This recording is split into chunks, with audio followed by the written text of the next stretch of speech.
নমস্কার, নিউজ 18 বাংলায় আপনাদের সকলকে স্বাগত জানাচ্ছি। আমি আপনাদের সঙ্গে সোমরাজ।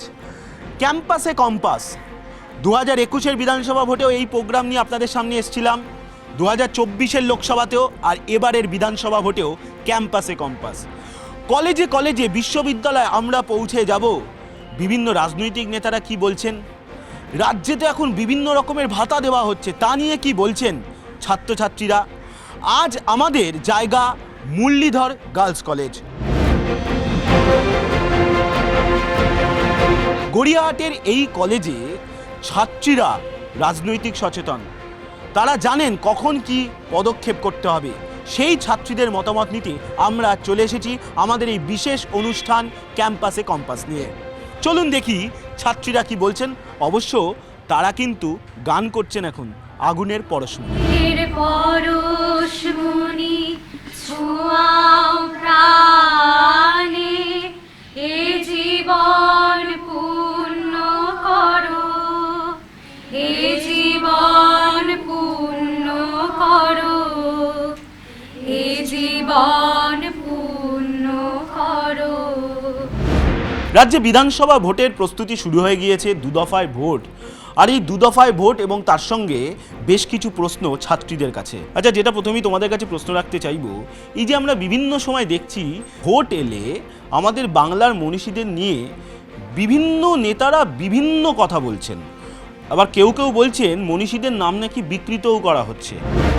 যখন কেউ তার কোটেশনটাকে নিজের মধ্যে নিচ্ছে, সে সেটা কেমনভাবে নিচ্ছে আর সে সেটা কিভাবে পরিচালনা করবে সেটা তার উপর ডিপেন্ড করছে। তো সেখানে কোনো নেতা বা নেত্রী তার কিভাবে ইউজ করছে সেটা তো তার উপর। কোটেশনটা কিভাবে ইউজ করছে, কোন সেন্সে ইউজ করছে সেইটা ম্যাটার করছে।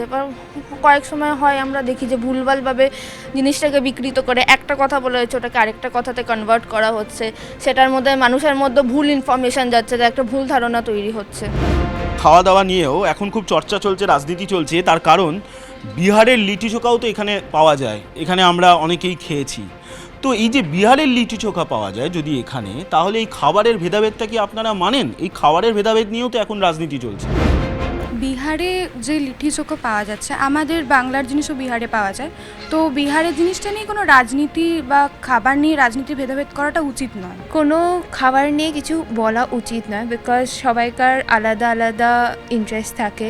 এবার আমি যদি ননভেজ খাই, ও হয়তো ভেজ খায়, তো ওটা দিয়ে আমি কোনো ডিফারেন্সিয়েশন হওয়া উচিত নয়। সোশ্যাল মিডিয়াতে আপনারা খুব এখন ডিপেন্ডেবল দেখা যায়। সোশ্যাল মিডিয়া কি সত্যি আপনাদের কাছে নির্ভরশীল হয়ে উঠেছে? মানে সোশ্যাল মিডিয়া কি আপনাদের কাছে একটা অন্যতম জায়গা হয়ে দাঁড়াচ্ছে? হ্যাঁ, সবাই ডিপেন্ডেবল অফকোর্স, কিন্তু একটা লিমিট থাকে সব কিছুরই। সো পুরোপুরি ডিপেন্ডেবল হওয়াটাও। সোশ্যাল মিডিয়া কি শুধুমাত্র কি নাচ গান দেখা, না নেতাদের ভাষণও শোনা? আমি অ্যাকচুয়ালি কোনো পলিটিক্যাল পার্টিকেই তো সাপোর্ট করি না সেভাবে। সোশ্যাল মিডিয়া তো এন্টারটেনমেন্টেরও ফর্ম, আবার অনেক সময় অনেক নিউজ আছে যেগুলো সোশ্যাল মিডিয়া থ্রু আমাদের কাছে আসে। তো আমার বলতে গেলে দুটোই দেখি, মানে এন্টারটেনমেন্টেরও দেখি, তারপর অনেক সময় ইন্ডিয়ার হিসাবে বা ইন্টারন্যাশনাল নিউজ বা যা আসে, যা পোস্ট হয় সেগুলোও দেখি। এটা অ্যাকচুয়ালি প্রেফারেন্সের ওপর ডিপেন্ড করে, যে যেটা প্রেফার করবে। ইন্টারন্যাশনাল নিউজও যেরকম ইম্পর্টেন্ট, বা নাচ গান দেখাটাও আমি খারাপ বলতে পারি না, of course.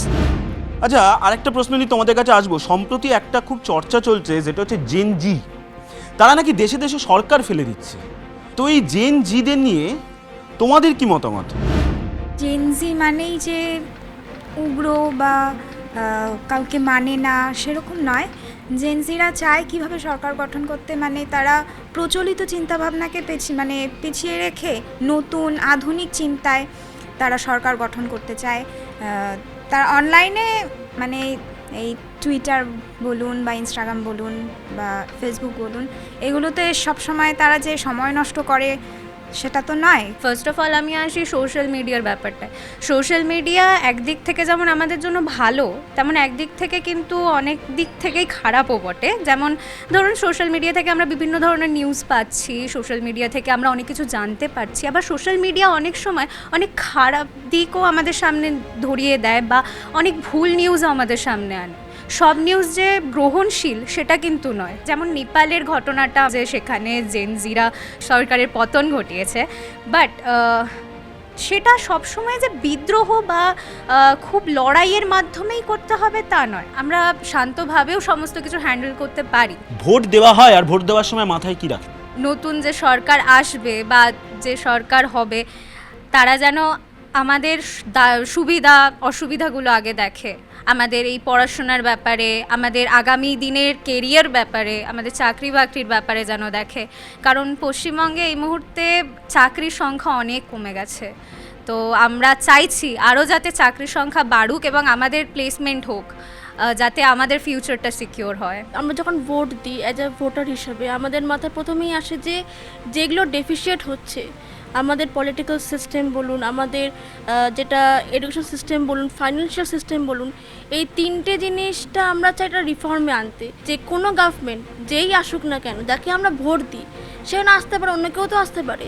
Security is must important. ওখানে যেন জেন্ডারটা যেন ডিসক্রিমিনেশন না হয়, যে একটা পার্টিকুলার জেন্ডারই এতক্ষণ বেরোতে পারবে, তার কাজ করতে পারবে, আর আমরা পারবো না। এই জিনিসটা আমি সত্যি চাই। আর আমাদেরকে এগোতে হবে। আমরা দেখুন, আমরা সিঙ্গেল চাইল্ড, আমাদের জন্য কেউ নেই, কিন্তু যা করতে হবে আমাদেরকেই করতে হবে। অনেক রকম ভাতা দেওয়া হয় এখন, আমরা দেখতে পাচ্ছি।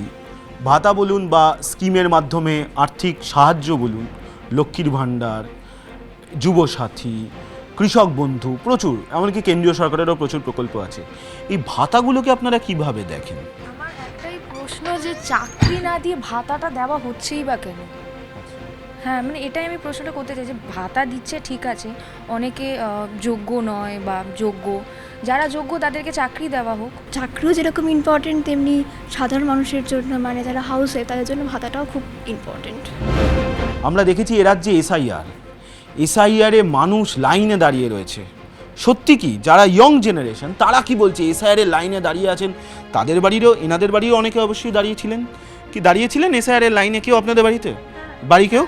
হ্যাঁ, অনেকে হ্যাঁ করছে। আমার বাড়িতে সেরকম কেউই দাঁড়ায়নি, কিন্তু একজন ছাড়া, সে এখানে থাকে না, সে বম্বেতে থাকে। তো সমস্যাটা হয়েছিল যে জব থেকে ছুটি নিয়ে, যেহেতু এখন এতটা মানে জবের টক্সিক কালচার হয়ে গেছে যে ছুটি পাওয়া যায় না, তো ওখান থেকে ছুটি নিয়ে এসে just to attend a hearing, যেটা একদিন সারাদিন লাইনে ধরে আবার ফেরত যাওয়া ক্যান বি কোয়াইট হেক্টিক। আমি বলবো এসআইআর যেটা হয়েছে সেটা একদিক থেকে খুবই ভালো, কারণ আগেকার অনেক ভোটে আর কি দেখা গেছে প্রচুর ভুয়ো ভোটার পাওয়া গেছে। তো সেখান থেকে একটা নির্ভুল ভোট প্রসেসের মধ্যে আমরা যদি আসি, দেন সরকার গড়তে অনেক সুবিধা হবে। বিভিন্ন ইস্যু নিয়েই আমরা এই মুরলীধর গার্লস কলেজ থেকে ছাত্রীদের প্রতিক্রিয়া নিয়ে গেলাম। এখন দেখার বিষয় বিভিন্ন রাজনৈতিক দলের রাজনৈতিক নেতারা ছাত্রীদের এই মতামতকে কিভাবে গুরুত্ব দেয়। আপনারা অবশ্যই নজর রাখুন নিউজ 18 বাংলার পর্দায়।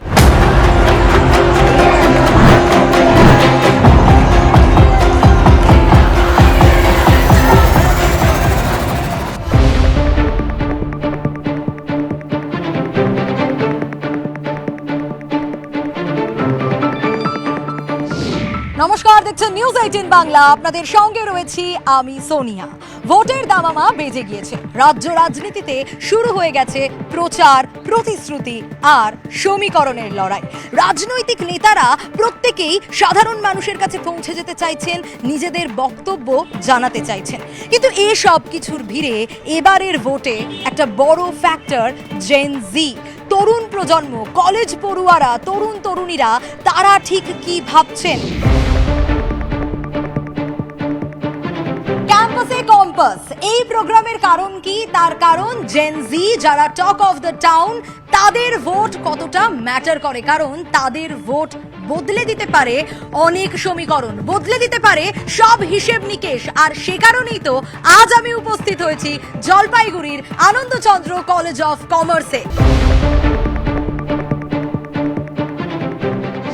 যারা প্রথমবার ভোট দিচ্ছে তাদের এক্সপিরিয়েন্স কেমন হবে সেটা তো ভোটের পর তারা বলতে পারবে, কিন্তু তার আগের এক্সাইটমেন্টটা কি ভাবছে, তারা কি ভেবে ভোট দেবে, চলুন তাদের কাছ থেকেই জানতে চাই। প্রথমবারের ভোটার, তাই তো, কি ভেবে ভোট দেবে? এই এডুকেশন সিস্টেম আর কি ডেভেলপমেন্ট করছে এই সব নিয়ে এখন খুব এক্সাইটেড আছি যে প্রথমবার যে ভোট দিব, মানে এই আশেপাশে উন্নয়ন দেখে একটু ভোট দিব, যে কে আসবে, কে উন্নয়ন করবে। কোন পার্টি বা কোন পার্টি আমাদের ডেভেলপ করছে সব কিছু, কে ভালো সেই বিচার করে আমি বলবো। এই যারা ভোট দেবে বা আগে দিয়েছে তাদেরকে একটা কোয়েশ্চেন রাখতেই হবে, ভোট তোমাদের কাছে কি উৎসব না রাজনীতি? ভোট তোমাদের কাছে রাজনীতি, ভোট ওদের কাছে রাজনীতি, অর্থাৎ রাজনীতি যে একটা বড় ফ্যাক্টর এই জেনজিদের কাছে তা বলার অপেক্ষা রাখে না। আচ্ছা, কলেজে যদি তোমাদের কোনো নেতা আসেন, কি প্রশ্ন রাখতে চাইবে তাদের কাছে? জিজ্ঞেস করবো যে আমাদের হয়ে 5 বছর কি কাজ করবে। প্রথমত, যদি আমার একটা ভোটে সে নির্বাচিত হবে, এমএলএ হোক এমপি হোক, আমার একটা ভোটে, তো আমরা চাবো যে আমাদের ইম্পর্টেন্ট স্টুডেন্ট থেকে শুরু করে রাস্তাঘাট থেকে শুরু করে ছাত্রছাত্রীর জন্য কী কী করবে না করবে সব কিছু শোনার পরেই আমি তাকে ভোট দেবো। তাকে ফার্স্ট অফ অল এগুলো জিজ্ঞেসই করবো, আমার যে কোশ্চেন উত্তরগুলো পেয়েই তাহলেই হয়তো তাকে আমি ভোটটা দেবো। আচ্ছা, জেনজি মানে সোশ্যাল মিডিয়া তাদের একটা বড় প্রভাব কাজ করে, সব সময় বলে। আচ্ছা, তাদের ভাষণ শোনো সোশ্যাল মিডিয়ায় নাকি শুধু রিল স্ক্রল করে যাও? ভাষণ শোনো। তোমাদের কি মনে হয় এই ভোটে, এবারের ভোটে সোশ্যাল মিডিয়া কি বড় ফ্যাক্টর হবে? মানে জেনজি জেনারেশন যেটা আছে তাকে তো একটাই সোশ্যাল মিডিয়া করে, সোশ্যাল মিডিয়া যেভাবে প্রচার হবে তার একটা মানে যে প্রথমবার ভোট দিবে তার মাইন্ডসেটটা তো সেভাবেই তৈরি হবে না, তো অবশ্যই সোশ্যাল মিডিয়াটা ফ্যাক্টর করে। সোশ্যাল মিডিয়ায় এখন বলতে গেলে সবারই আছে, তো সেই মাধ্যমে সেই বিষয়টা বেশিভাবে প্রচার হবে, এটা একটা সোশ্যাল মিডিয়া বড় একটা এফেক্ট করবে এবছরের ভোটে। আচ্ছা, আরেকটা প্রশ্নও রাখি, একজন জনপ্রতিনিধি তার কি কি গুণ থাকা উচিত বলে মনে হয় তোমাদের, যে একজন জনপ্রতিনিধি যিনি ভোটে দাঁড়াবেন? সবার প্রথমে যেটি থাকবে আর কি, সবার সাথে মিলেমিশে থাকা এবং পাড়ায় পাড়ায় গিয়ে বোঝা ব্যাপারটা যে কি সমস্যা আছে, প্রতিটি জায়গায় গিয়ে তাদের মধ্যে একটি আমরা দেখতে পেরেছি যে সব জননিধির মধ্যে একটি করে অহংকার আছে, যারা যখন তারা প্রার্থী হয়ে পদ পেয়ে যায় তারপরে তাদের অহংকার বেড়ে যায়, সেটা কমানো উচিত এবং সবাইকে দেখা উচিত যে কোন পাড়ায় কোন সমস্যা বা কোথায় কি সমস্যা হচ্ছে, এটাই আর কি। আচ্ছা, ভোটের সময় কি মনে হয় বন্ধুরা একে অপরকে প্রভাবিত করে? আজকালকার দিনে যে জেনজিরা আছে তাদেরকে প্রভাবিত করার কোনো দরকার নেই, তারা কারণ সোশ্যাল মিডিয়াতে অ্যাক্টিভ, তারা নিজেরা দেখতে পাচ্ছে কোন দলটি আছে বা কোন দল কাজ করছে বা কোন দল আমাদেরকে নিয়ে ভাবছে দেখছে, সেই অনুযায়ী তারা প্রার্থী চুজ করবে এবং ভোট দিবে তাদেরকে। আচ্ছা, কলেজ ক্যান্টিনে তোমাদের কতটা আলোচনা হয়, রাজনীতি নিয়ে তর্ক বিতর্ক হয়? হ্যাঁ হয়, বন্ধু বান্ধবীদের সাথেও কোনো সময় হয় যে ও অন্য কিছু পছন্দ করলো, আমি অন্য কিছু পছন্দ করলাম, এইসব নিয়ে ডিসকাশন হয় আমাদের মধ্যে। আমার যাকে পছন্দ হবে আমার বন্ধু তাকে না, আবার তার যাকে পছন্দ আমার হবে, এই তো এই দিনই চলতে থাকে এই মহলটা আজদিন। আচ্ছা, এই ভোট আসছে এবং এই ভোটে একটা বড় ফ্যাক্টর এবার আমরা দেখতে পাচ্ছি যে ভোটের দামামা বেজে গেছে, বা তার আগে থেকেও দেখা যাচ্ছে যে মনীষীদেরকে কোট করে নেতারা বেশ কথা বলছে, তো সেক্ষেত্রে ছোটখাটো ভুলও কোথাও গিয়ে কখনো কখনো হয়ে যাচ্ছে। ওরা কি মনে করে এটার কি খুব দরকার আছে নাকি নেই? কিছু কিছু মনীষীদেরকে নিয়ে এমনভাবে কথা হচ্ছে, সেটাকে তারা তো মনীষী, তাদের সেই সম্মানটা পাওয়া উচিত। তারা তো আমাদের বন্ধু তো হয় না, বা তারা বন্ধুত্বও না, তারা সেই একটু মহান ব্যক্তি, তো তাদেরকে যদি কটাক্ষ বাজেভাবে বলা হয় সেটা মনে হয় না ঠিক হয়। আচ্ছা, ছাত্রছাত্রীদের কি রাজনীতি করা উচিত, কি মনে হয়? ভারতবর্ষে যতই নেতা ছিল বা পশ্চিমবঙ্গে যত নেতা, তারা এক সময় ছাত্র রাজনীতি থেকে বেরিয়ে আজকে এত বড় একজন নেতা হয়েছে, তো আমার মনে হয় ছাত্র রাজনীতি করা উচিত একদমই।